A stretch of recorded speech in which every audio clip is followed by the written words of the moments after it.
Static Gurukul YouTube চ্যানেলে তোমাদের সবাইকে স্বাগত জানিয়ে আজকের ভিডিও আমরা শুরু করছি। ওয়েস্ট বেঙ্গল স্কুল সার্ভিস কমিশনের গ্রুপ সি গ্রুপ ডি যে নোটিফিকেশন বেরিয়েছে তার প্রিপারেশন ক্লাস নিয়ে আমরা চলে এসেছি আমাদের চ্যানেলে। তারই গ্রুপ সির একটি পোর্শন হচ্ছে ইংলিশ। সেই ইংলিশ পোর্শনের উপরে আজকে আমরা থার্ড ক্লাস করছি। তো চলো শুরু করা যাক দেরি না করে আজকের ক্লাস। এই ক্লাসের যদি পিডিএফ নোটস তোমরা পেতে চাও তার জন্য একদম ভিডিওর শেষ অবধি অপেক্ষা করে থাকতে হবে, সেখানেই বলে দেবো যে কোথায় তোমরা পাবে পিডিএফ নোটস। চলো first question, choose the correct synonym for precise.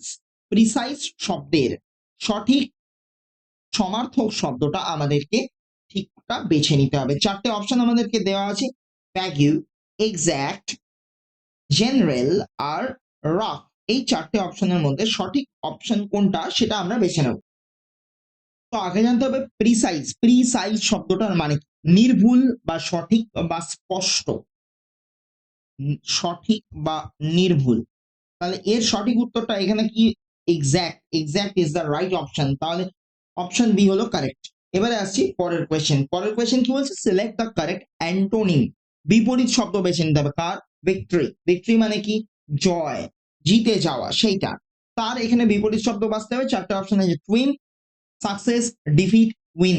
Obviously correct answer হচ্ছে অপশন সি, ডিফিট। এবার চলে আসছি 3 নম্বর কোয়েশ্চেনে। The cat jump dash the wall. চারটে অপশন আছে, ইন, অন, ওভার, অ্যাট।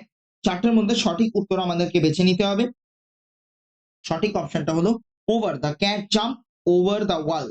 কোনো কিছুর ওপর দিয়ে যখন পেরিয়ে যাওয়া এটা বোঝানো হয় তখন জাম্প ওভার এই শব্দটা ব্যবহার করা হয়। আর যদি অন, অন দিয়ে ওপরের ওপর বোঝানো হয় তাহলে কিন্তু অন ব্যবহার হয়। এবারে আসছি আমরা পরের কোয়েশ্চেন, কোয়েশ্চেন নাম্বার 4। 4 নম্বর কোয়েশ্চেন আমাদেরকে বলছে find the part of the sentence that has an error. যে আমাদেরকে এই বাক্যটার সেই অংশটাকে বেছে নিতে হবে যার মধ্যে একটা এরর বা ভুল আছে। কি বলছে? A pair of shoes were lying in the corner, no error. তাহলে কি আছে এখানে? চারটে part, a pair of shoes were lying in the corner, এই তিনটে পার্ট বাক্যের, আর একটা বলছে নো এরর। কোনটাতে ভুল আছে? তো দেখো, এ পেয়ার অফ শুজ মানে এক জোড়া জুতো, এক জোড়া জুতো, তার মানে এটা সিঙ্গুলার নাম্বার হিসেবে ইউজ হচ্ছে। সেখানে ওয়্যার, ওয়্যার শব্দটা কিন্তু ব্যবহার হয় না, এটা ভুল। তাহলে এটা কি? ওয়্যার লাইনটা হচ্ছে আমার ভুল। তাহলে অপশন বি হচ্ছে এই প্রশ্নের সঠিক উত্তর। চলো এবার আমরা আসছি পরের কোয়েশ্চেন। বলছে choose the correctly spelled word. সঠিক বানান কোনটা? মিলেনিয়ামের। আমি বলেছি বানানটা আগে আলাদা করে লিখবো, MILLENIUM, মিলেনিয়াম। এটা হচ্ছে সঠিক বানান। আমরা দেখে নেব কোন অপশনে এটা দেওয়া আছে। এটা আমাদের দেওয়া আছে অপশন নাম্বার এ তে। তাহলে এটা হয়ে যাচ্ছে আমার কারেক্ট আনসার। চলো পরের কোয়েশ্চেনে আমরা যাব। পরের কোয়েশ্চেন, কোয়েশ্চেন নাম্বার 6 বলছে what is the plural form of the word syllabus. Syllabus শব্দের বহু বচনটা কোনটা আমাদেরকে বেছে নিতে হবে। এর সঠিক উত্তর হচ্ছে সিলেবাসেস বা সিলেবাই। তাহলে এই দুটো অপশনই কারেক্ট অপশন। তাহলে both A and B, option C হচ্ছে এই প্রশ্নের রাইট আনসার। তোমরা যদি রেগুলার বেসিসে আরো কুইজ, আরো ইম্পর্টেন্ট কোয়েশ্চেন্স পেতে চাও তাহলে আমাদের ফ্রি হোয়াটসঅ্যাপ ডিসকাশন গ্রুপে তোমরা জয়েন করো, যার লিংক তোমাদের ডেসক্রিপশন বক্সে দেওয়া আছে, সেখান থেকে জয়েন করে যাও। বা কোনো সমস্যা হলে স্ক্রিনে দেওয়া হোয়াটসঅ্যাপ নাম্বারে আমাদের সাথে যোগাযোগ করো। চলো আমরা আসছি পরের কোয়েশ্চেন, কোয়েশ্চেন নাম্বার 7। 7 নম্বর প্রশ্ন আমাদেরকে কি বলছে? বলছে কমপ্লিট দ্য সেন্টেন্স। বাক্যটা পূরণ করতে হবে। কি? শূন্যস্থান পূরণ। কি বলছে? I have been waiting here dash 2 hours since, from, for, by. এই চারটের মধ্যে কোনটা ব্যবহার হবে? এখানে সঠিক উত্তর হচ্ছে option C. So I have been waiting here for 2 hours. Next আমরা আসছি 8 নম্বর কোয়েশ্চেন। 8 নম্বর কোয়েশ্চেন এর ক্ষেত্রে কি বলছে? Choose the one word substitution for, মানে এক কথায় প্রকাশ করতে হবে এটাকে, a person who loves mankind, যে আর কি মানুষকে ভালোবাসে, সেই ধরনের মানুষদেরকে আমরা এক কথায় কি বলতে পারি? চারটে অপশন আছে, মিসানথ্রপি, ফিলান্থ্রপিস্ট, অপটিমিস্ট, ইগোইস্ট। এই প্রশ্নের সঠিক উত্তর হলো ফিলান্থ্রপিস্ট। ফিলান্থ্রপিস্ট মানে মানবপ্রেমী বা সমাজসেবী ব্যক্তি, সমাজসেবী বা মানবপ্রেমী তাদেরকে বলা হয়। এবারে আসছি আমরা পরের কোয়েশ্চেন নাম্বার 9।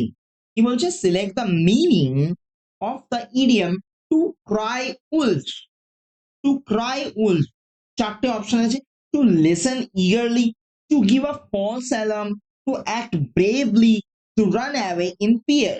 এই চারটের মধ্যে সঠিক উত্তরটি হলো to give a false alarm, মানে মিথ্যা আতঙ্কের সৃষ্টি করা। এটাই হলো টু ক্রাই উলফের মানে। এবারে আসছি আমরা পরের কোয়েশ্চেন নাম্বার 10। কি বলছে? Change the voice, please help me. Please help me এটাকে আমায় চেঞ্জ করতে হবে। দেখো, প্লিজ হেল্প মি এই যে বাক্যটা, এই বাক্যটার ভয়েস চেঞ্জ করতে দিয়েছে। এই বাক্যটা কি ধরনের বাক্য? এখানে রিকোয়েস্ট বোঝানো হচ্ছে এই বাক্যের মাধ্যমে। নর্মালি রিকোয়েস্ট, অর্ডার, অ্যাডভাইস এই ধরনের শব্দের ক্ষেত্রে আমরা কি করি? আমরা ভয়েস চেঞ্জ করলে তার শুরুটা করি কিভাবে? ইউ আর রিকোয়েস্টেড, বা ইউ আর অর্ডার্ড, বা ইউ আর অ্যাডভাইসড, এইভাবে। তাহলে এখানে স্টার্টিংটা কেমন হবে? ইউ আর রিকোয়েস্টেড এটা দিয়ে বাক্যটা শুরু হবে। ইউ আর রিকোয়েস্টেড দিয়ে শুরু হচ্ছে একটাই বাক্য, অপশন ডি। তো অপশন ডি কারেক্ট হবে। আমি তাও একটু এক্সপ্লেন করে দিই। You are requested to help me, মানে ভয়েস চেঞ্জ করলে এখানে এটাই আসছে, you are requested to help me. এবারে চলে আসছি আমরা পরের question number 11। Choose the correct verb form. Correct verb ফর্মটা বেছে নিতে বলছে, চারটে অপশন দেওয়া আছে। চলো বাক্যটা কি দিয়েছে আগে দেখে নি।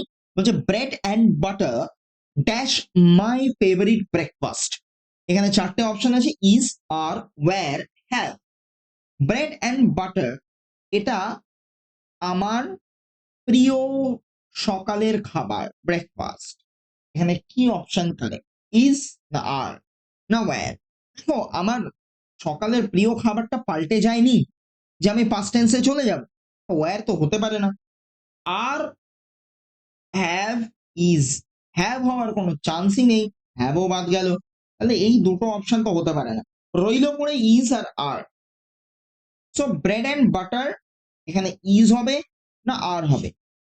অ্যাকচুয়ালি ব্রেড অ্যান্ড বাটার একসাথে একটা খাদ্যবস্তুকে বোঝাচ্ছে। বলেনি যে ব্রেড ইজ মাই ফেভারিট, মানে শুধু একা কেউ কিন্তু ওর ফেভারিট ব্রেকফাস্ট নয়, দুটো একসাথে কম্বাইন্ডলি একটা ফুড বোঝাচ্ছে। সো এখানে ইজ হচ্ছে correct option. So bread and butter is my favourite breakfast. আমরা যাচ্ছি নেক্সট কোয়েশ্চেন নাম্বার 12। বলছে the feminine gender of wizard is. চারটে অপশন আছে আমার কাছে, লিজার্ড, উইচ, ভিকশন, গুজ। উইজার্ড মানে অ্যাকচুয়ালি কি? উইজার্ড মানে হচ্ছে তোমার জাদুকর। জাদুকর অবশ্যই পুংলিঙ্গে, অর্থাৎ পুরুষ। এবার এর এর আমি যদি ফেমিনাইন জেন্ডার খুঁজি সেটা হবে উইচ, WITCH। আমরা চলে এসেছি পরের কোয়েশ্চেন নাম্বার 13। কি বলছে আমাদের? বলছে fill in the blanks. He is known dash his honesty. He is known, চারটে অপশন আছে, বাই, টু, ফর, উইথ। এর মধ্যে কোনটা সঠিক অপশন আমাদের বেছে নিতে হবে।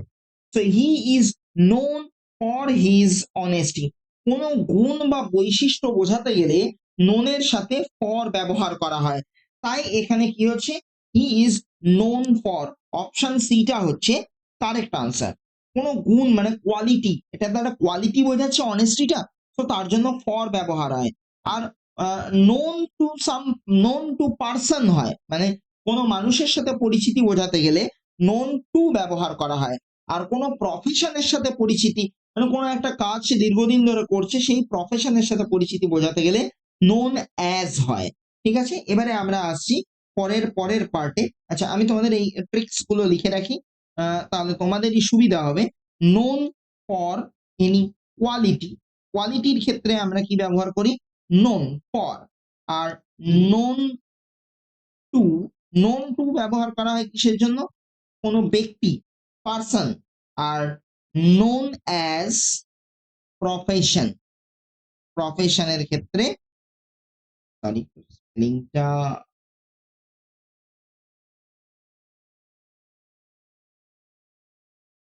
প্রফেশন। ওকে, এবারে আমরা যাচ্ছি নেক্সট কোয়েশ্চেন নাম্বার 14, 14 নম্বর প্রশ্ন।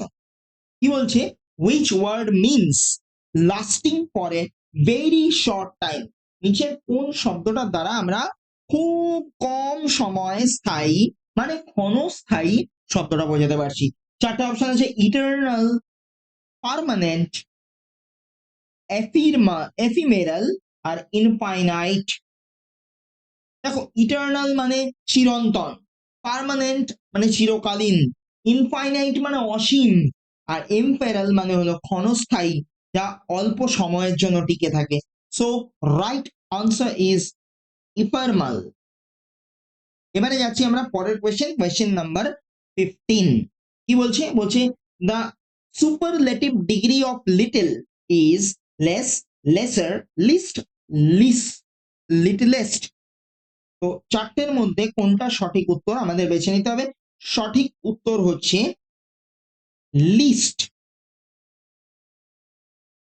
LEAST।